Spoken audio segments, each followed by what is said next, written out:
We are left with question number 3, third part. How a square is rhombus. Now remember the properties. A square is a parallelogram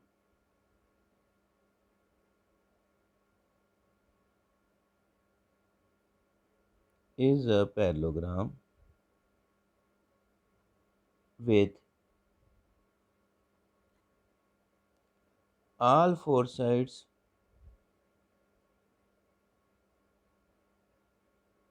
equal. So it is a rhombus.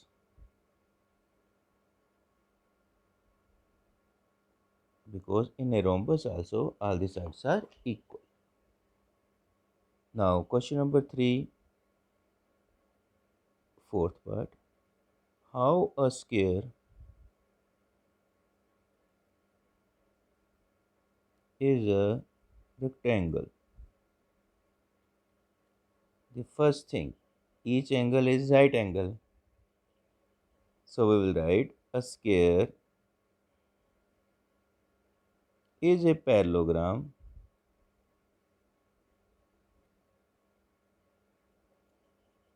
with each angle right angle. Hence, it is a rectangle because in a parallelogram opposite sides are equal. Also in a rectangle opposite sides will be equal. So that finishes our question number 3. Hope this is clear. Always remember the property, learn them. Now question number 4. It is also very easy. Name a quadrilateral whose diagonals bisect each other. Diagonals bisect, only bisect each other.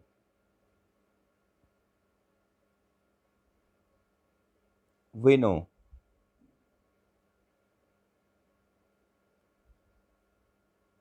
In a parallelogram, yes.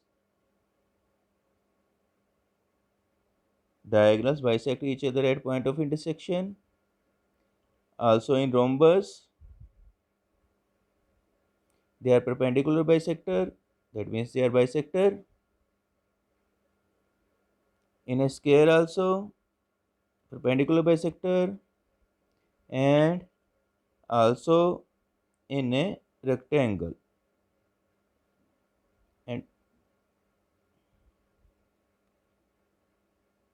And also another property for rectangle, diagonals are of equal length.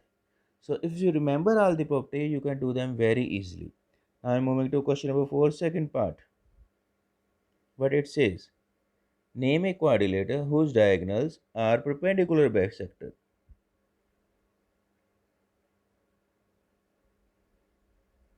This is the sign of perpendicular bisector. Now answer it. Diagonals perpendicular bisector. I have mentioned the name. First one is the rhombus. Diagonals are perpendicular bisector of each other. And the second one is the square. So always remember the properties. I am moving to the third part. Question number 4, third part. It says, name the quadrilateral whose diagonals are equal.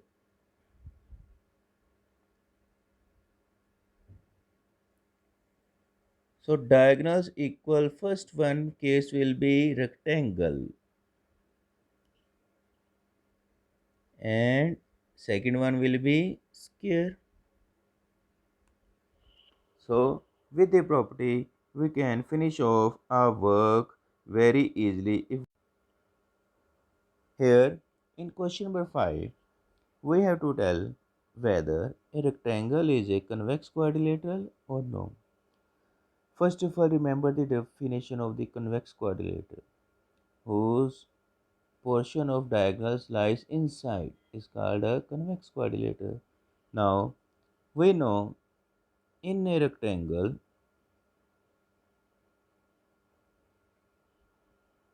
both of its diagonals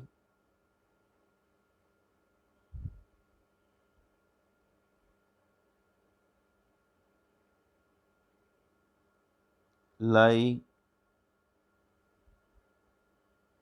in its interior. So it is a convex quadrilateral.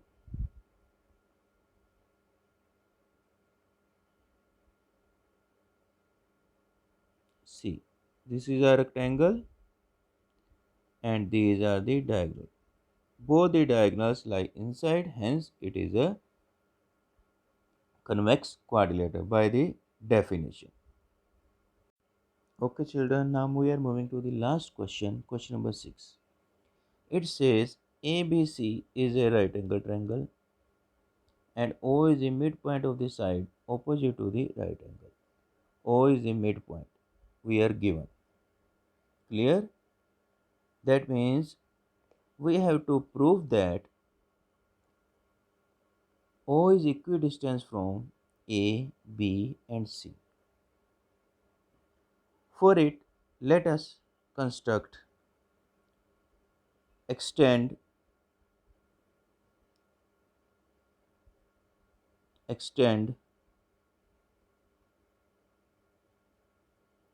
BO to OD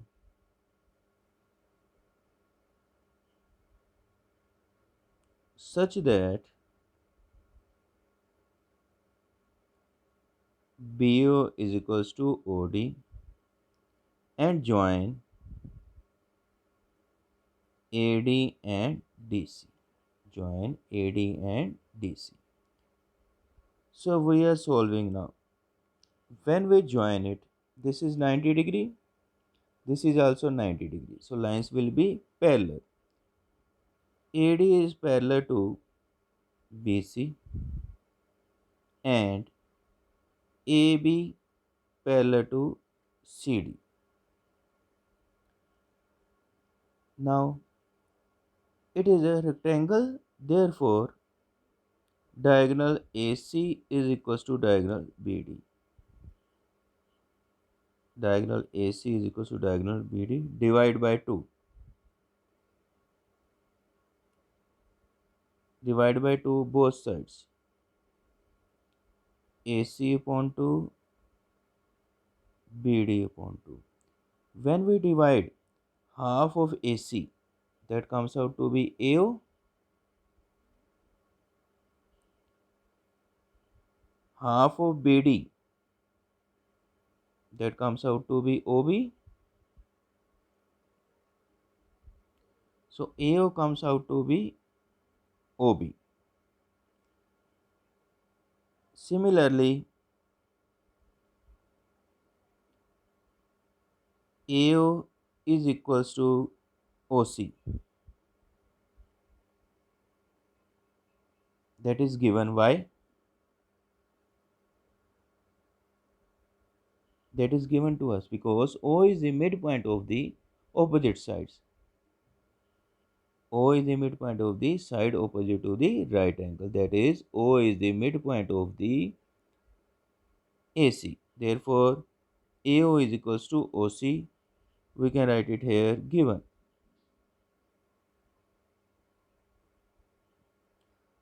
Now, from these two, what we will conclude?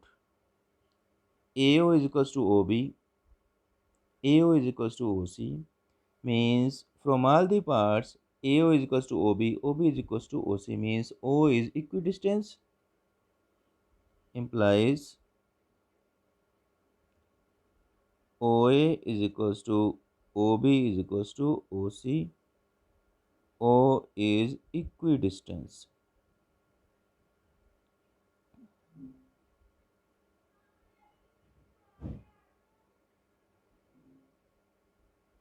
From A, B and C.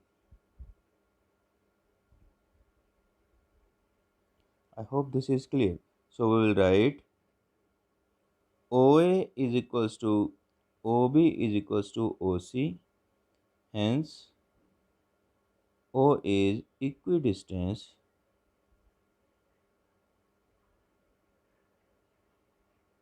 from A, B and C. Hence,